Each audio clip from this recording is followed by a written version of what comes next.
동산교회 시간. 이 시간 말씀에는 물된 동산교회 담임 조병선 목사님입니다. 평안하셨습니까? 너희는 이렇게 기도하라.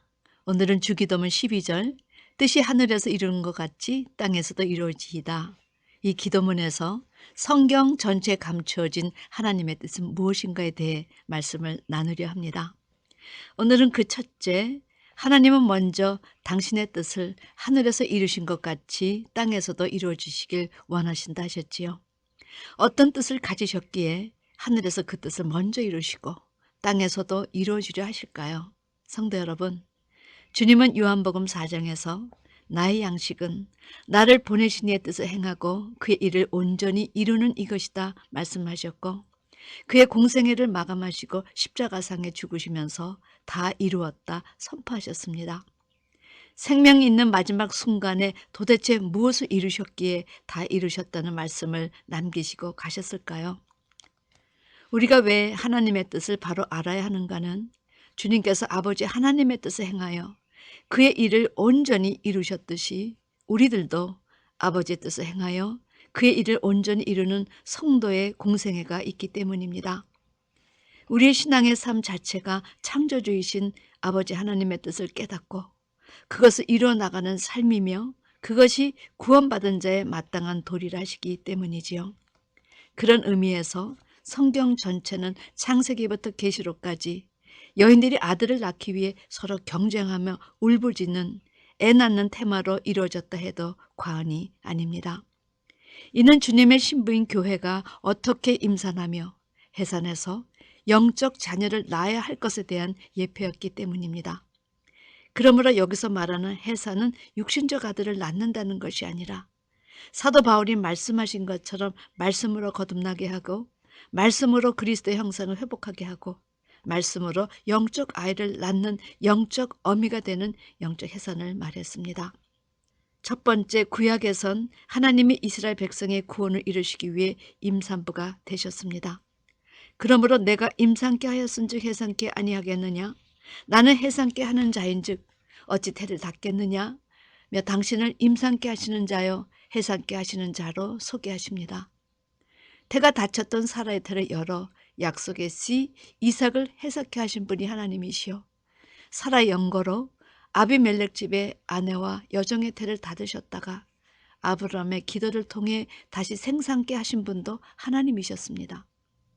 그런데 이사야 선지자는 이사야 53장에서 여호와께서 그로 상함을 받게 하시기를 원하사 질거를 당케 하셨은즉 그 영혼을 속건 제물로 드리게 이르면 그가 한 씨를 보게 되며 그날은 길 것이요 또 그의 손으로 여호와의 뜻을 성취하리로다 미리 예고하므로 장차 오실 주께서 민망하게도 십자가상에서 전 인류의 속건 제물로 드려질 때 한 씨를 보게 되어 그 아버지의 뜻을 성취하실 것을 미리 예고하셨습니다.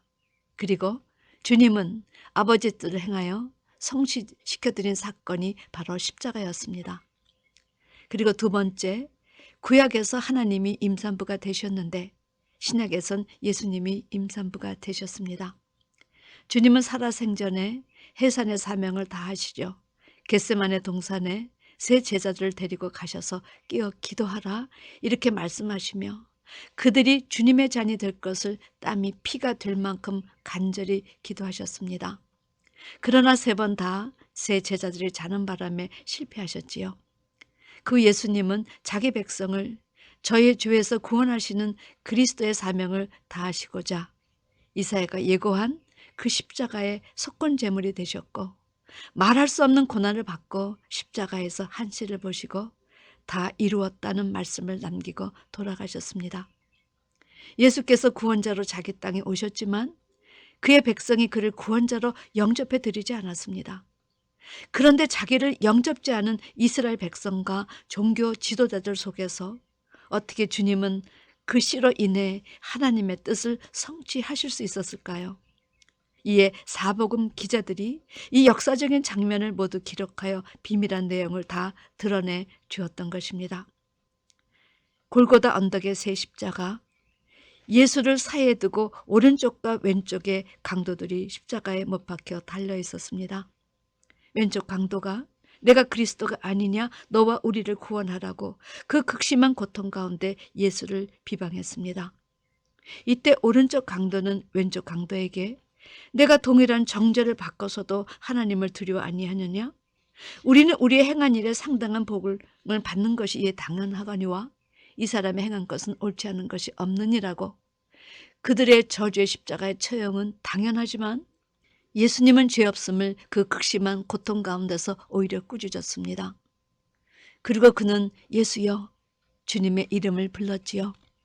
예수는 자기 백성을 저희 죄에서 구원할 자이시기 때문이었습니다.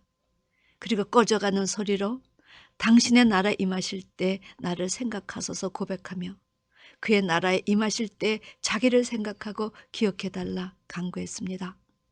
그때 주님은 마치 그때를 기다리셨다는 듯 그의 죄를 사해 주시며 내가 진실로 진실로 내게 이르노니 오늘 내가 나와 함께 낙원에 있으리라. 그리스도 예수의 권세로 그의 낙원 입성을 허락해 주셨습니다. 성도 여러분, 이 장면에서 이 시대 성도는 오른쪽 강도가 단순히 강도질하다가 마지막 순간에 십자가상에서 죄를 회개해서 구원받은 자인가? 그가 바로 이사야가 예고한 주가 속건 제물로 드리게 이르면 그 씨를 보게 되며 여호와의 뜻을 성취시켜 드릴 수 있다 하신, 그렇게 예고했던 그 주인공인가를 분별할 수 있어야 합니다. 주께서 3년여 공생의 기간 눈동자처럼 여기시던 제자들은 다 도망갔습니다. 그런데 지금 누가 나서서 자신의 죄는 십자가의 저주를 받아 마땅한 죄라 인정하고 주님 앞에 고백하였는가? 누가 예수의 죄 없음과 예수의 오름에 대하여 증거하였는가?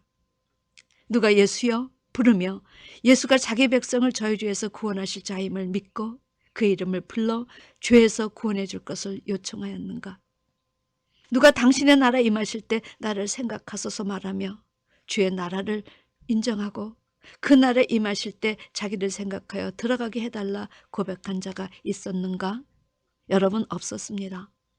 어느 한 사람도 예수를 인정하며 나서는 사람이 없는 상황에서 오른쪽 강도는 그 최악의 고통 속에 처절하게 죽어가는 상황에서 더욱 주님을 비방하고 죽이려는 사람들 앞에서 위대한 구원을 요청했다는 사실입니다. 그동안 누가 주님을 영광의 메시아로 대우해드린 사람이 있었는가? 나와보라. 없었다는 사실입니다. 성경은 이만한 믿음을 보았느냐? 그 오른쪽 강도의 믿음을 자랑하시며 주께서 십자가상에서 속건제물로 드리게 이르면 그가 누구신가 헤아려 줄 이사야가 예언한 바로 그 씨의 주인공이라고 증거해 주십니다. 예수님께서 제시하는 씨의 원리가 무엇이었습니까? 씨는 하나님의 말씀이시다. 그러므로 베드로는 너희가 거듭난 것이 썩어질 씨가 아니요 썩지 아니할 씨니 씨로 된 것이니 하나님의 살아있고 항상 있는 말씀으로라 하였지요. 두 번째, 천국의 아들들이 좋은 씨라 하셨고 좋은 씨를 뿌리는 자를 인자라 하셨습니다. 이런 성경 자체 해석으로 이 오른쪽 강도는 하나님의 말씀을 소유한 천국의 아들이었습니다. 이사야 예고대로 그는 1만 달란트로 비유되었던 자기 죄성의 심각함을 알았습니다. 그리고 예수의 오르심과 그의 죄였음을 알았으며 예수가 저희 죄를 구원하실 구원자이심도 알았고 또 그의 나라를 알았던 정말 믿는 자 모두를 대표한 귀한 자였다는 것입니다. 더욱 예수를 죽이라고 결탁한 대적 종교 지도자들과 이스라엘 백성 그리고 로마인들 앞에서 생명을 내놓고 예수를 증거했다는 사실입니다. 그런데 여러분, 이런 믿음의 아들이 왜 오랜 시간 신학자들과 목회자들 그리고 성도들의 눈에 가려져 있을까요? 그 이유는 첫째, 그의 제목이 강도였기 때문입니다. 둘째, 대다수 하나님의 자녀들이 자기는 강도죄 짓지 않았으니까 자기를 죄인이라 생각하지 않고 오히려 의인으로 착각하고 살았기 때문입니다. 그러므로 나는 강도짓 안 했으니까 그를 오히려 죄인으로 여겨 그의 십자가상에서의 위대한 증언을 이사야가 예고한 시로 연계에 귀를 기울이지 않았다는 것입니다. 우리는 그렇게 강도죄를 진 죄인에 비해 의인으로 알았지만 하나님은 다르십니다. 이 세상에 빈소로 나온 것들이 마치 자기 것인 양 착각하고 하나님의 것을 마구 도적질하는 인생 모두에게 강도죄를 선포하셨다는 것입니다. 두 사람의 제목이 강도였던 것은 그런 것을 예표한 것이지요. 따라서 누가 어떤 눈으로 그를 판단하든 오른편 강도는 믿는 자들의 대표로, 왼쪽 강도는 믿는다고 하면서 회색 시대에 살아서 그가 누구인가도 알지 못하고 오히려 혼란했던 그런 사람이 대표가 되어 십자가에 섰고, 예수는 자기 백성을 죄로부터 구원할 구원자이셨기에 그 모진 고통 가운데 자신의 죄는 저주받을 십자가에 달린 것이 당연하다고 고백하며 죄로부터 구원을 요청하는 오른쪽 강도에게 오늘 내가 나와 함께 낙원에 가 있으리라 구원자의 사명을 멋지게 감당하신 것입니다. 이날 주님은 그리스도의 권세를 모두 회복하셨습니다. 성도 여러분, 주님은 살아생전에 마지막 때 양과 염소를 분별하는 것 같이 하여 양은 그 오른편에 염소는 왼편에 두리라 하셨습니다. 그러므로 자기 죄를 고백하고 구원을 요청하는 오른편 강도에게 죄를 사하고 낙원을 허락해 주신 구원자의 모습이야말로 온 성도가 주목해 보아야 할 우리 예수님의 모습이요. 그 고통의 십자가에서 하늘과 땅과 음배에 속한 모든 영들과 사람 앞에서 어떻게 고백해야 구원받고 낙원에 가는가? 예수가 구원자이심을 장차 태어날 인생들에게도 인정한 오른쪽의 강도의 고백은 우리가 고백해야 할 고백이요 반드시 보아야 할 명장면 중에 명장면이었던 것입니다.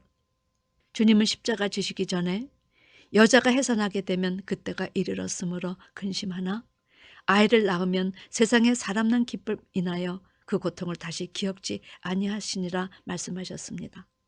그렇다면 이날은 예수님이 이 세상에 오셔서 십자가상에서 처음으로 하나님 나라의 한시, 즉 천국의 아들을 낳아 하나님의 뜻을 온전히 이루신 시간이었으며 이 시간이야말로 예수님이 형통하여 받들어 높이 들려서 지극히 존귀하게 되리라 미리 예고한 이사의 예언이 성취된 순간이었다는 것입니다. 세 번째, 그런데 종말에 일어날 일들을 증거한 사도 요한이 계시록 12장 2절에 해입은 여자인 초대교회가 남자아이를 출산하느라 부르짖고 고통하는 임산부가 되어 별들과 달들을 해산하는 장면을 증거했습니다. 여러분, 여기에 제시된 별들은 계시록 1장에 주의 종들이라 자체 해석했으며 다니엘은 12장 3절에서 지혜 있는 자는 궁창의 빛과 같이 빛날 것이요 많은 사람을 옳은 대로 돌아오게 한 자는 별과 같이 영원토록 비치리라. 많은 사람을 옳은 대로 돌아오게 한 인간 별들로 제시했습니다. 세상에서는 영화 배우들을 스타로 하지요. 그러나 하나님의 나라는 복음을 전하여 하나님 앞에 많은 사람들을 돌아오게 한 자들을 스타라 제시하십니다. 성도 여러분, 모두 하나님 나라에서 영적 스타가 되시기를 바랍니다.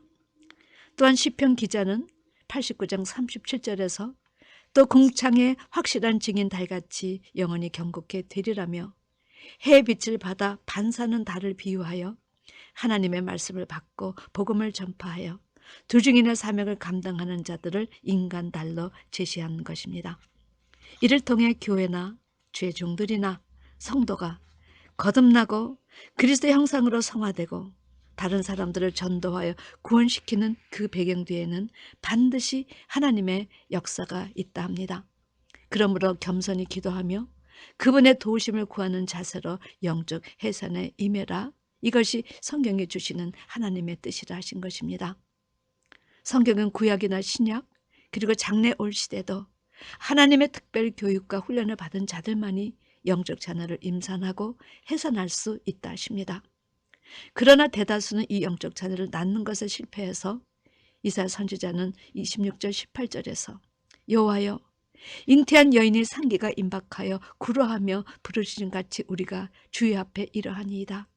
그러나 우리가 잉태하고 고통하였을지라도 낳은 것은 바람 같아서 땅의 구원을 베풀지 못하였고 세계의 거민을 생산치 못하였나이다.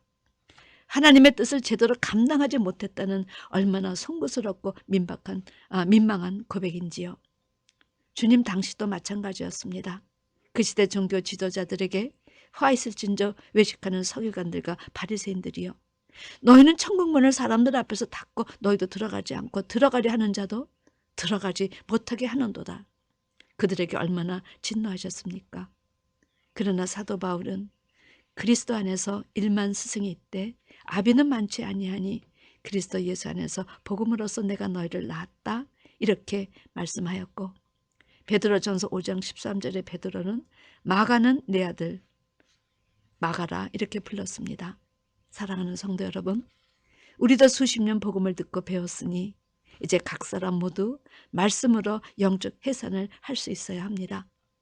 하나님께서 결혼이란 특별 선물을 우리에게 주신 것은 결혼해서 육적 자녀만 낳으라는 것이 아닌 예수 신랑과 하나 되어 이런 영적 자녀를 낳으라 하신 것입니다. 부디 말씀에 바로 서서 복음으로 이런 영적 자녀를 쑥쑥 낳아 하나님을 이루어드리는 여러분과 제가 되기를 주님의 이름으로 축원합니다. 아멘.